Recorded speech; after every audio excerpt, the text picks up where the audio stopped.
jeune virtuose sur la scène de l'Équinoxe.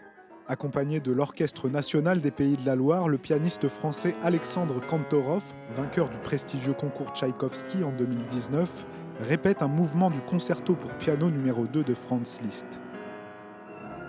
À quelques pas de là, à la chapelle des Rédemptoristes, c'est un trio qui s'apprête à interpréter les œuvres du compositeur.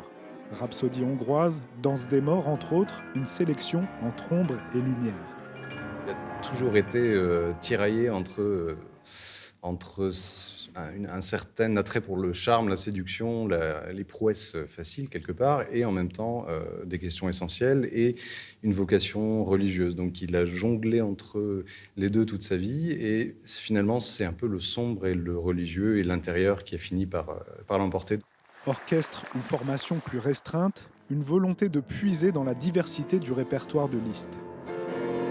On imagine toujours Liszt comme cette espèce de pianiste planétaire, ce qu'il était aussi, mais ça a été un immense compositeur qui a composé des pages religieuses, des leaders, donc pour voix, de la musique de chambre, des choses avec orchestre. Donc c'est quelqu'un de très ouvert, de l'orgue aussi, très ouvert sur la modernité. Donc effectivement, je veux à chaque fois montrer des facettes très ouvertes de ce grand génie.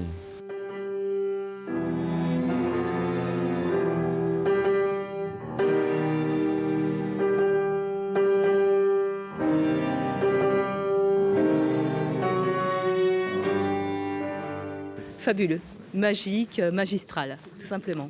Les gens ont réagi formidablement.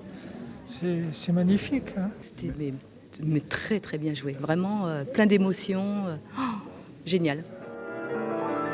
En clôture du festival, ce mardi, la scène de l'Équinoxe sera un peu moins bondée avec le récital du pianiste soliste Bertrand Chamaillou. Le récital, une forme de concert en solo dont Franz Liszt a été le précurseur.